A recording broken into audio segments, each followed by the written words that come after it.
Raden Gatotkaca, Raden Werkudara. Datang kantun Raden Harjuna. Raden Gatotkaca Jumantara, Raden Werkudara jumangkah ingkang katingal dedharatan inggih Raden Harjuna. Nalika semanten lampahing Raden Harjuna sampun dumugi wonten ing catur denda wonten prapatane margi. Pinanggih barisaning para rata Danawa mambet lisah sayang katon patuing dengok patuing kalurus raing para yaksa.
Indriyaksa Sara Maruta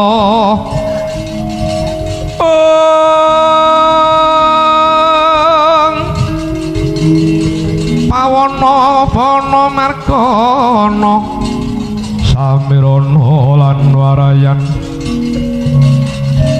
Panca Bayu wisikan magulingan himo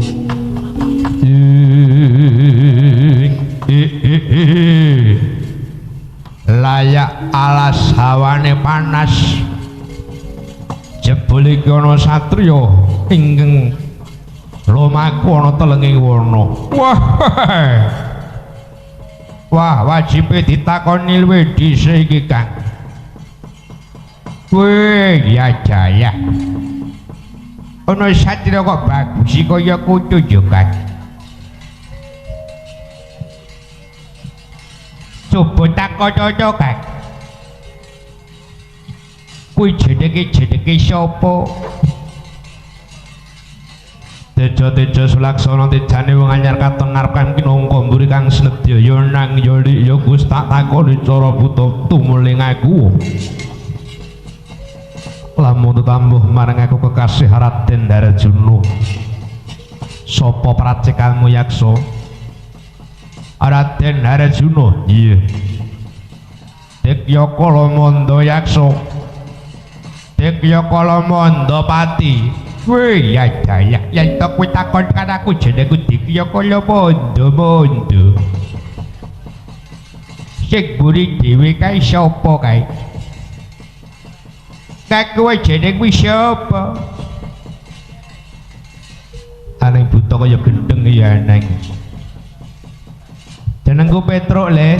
Oh jenengku sakne kena Petruk. Parang setiamu Gus. Ngetotake jumangkeng Sukarno. Kedepe nitro. Wah, ya ora kenanku liwat. Ayo dina iki kudu kowe bali. Aja tak bacotake lagumu. Ora ana gawar kenteng ngundurake Arjuna. Ndas buta pating jenggelek.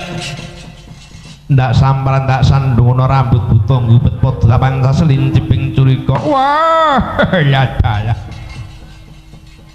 Dudu panjalamaning ruang panjalamaning musuh barat. Ora duka minggat lakon ndak tadah para mangsa.